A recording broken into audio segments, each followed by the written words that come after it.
63 நாயன்மார்களில் ஒருவரான திருநாளை போவார் நாயனார் குரு பூஜை விமர்சையாக நடைபெற்றது.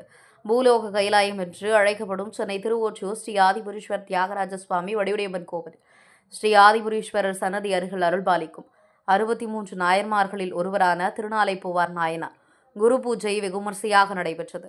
முன்னதாக சுவாமிக்கு எண்ணெய் காப்பு சாற்றப்பட்டது. அதைத் தொடர்ந்து பஞ்சாமிர்தம், தேன், பால், சந்தனம் மற்றும் வாசனை திரவியங்களால் அபிஷேகங்கள் செய்யப்பட்டன.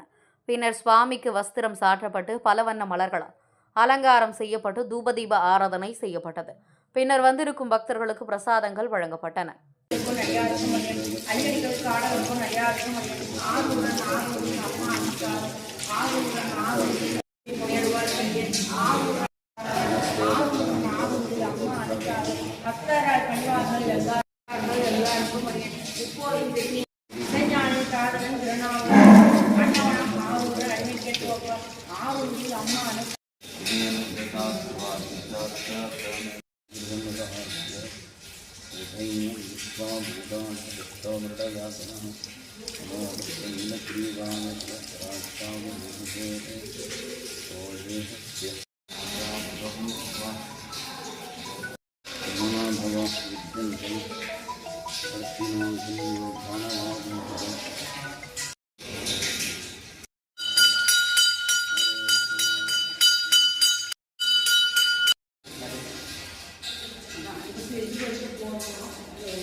सामूर्तिभाय नमः मणिमूर्तिभाय नमः मठमूर्तिभाय नमः निमूर्तिभाय शरणागतरक्षकाय नमः महेश्वराय नमः विनायकाय नमः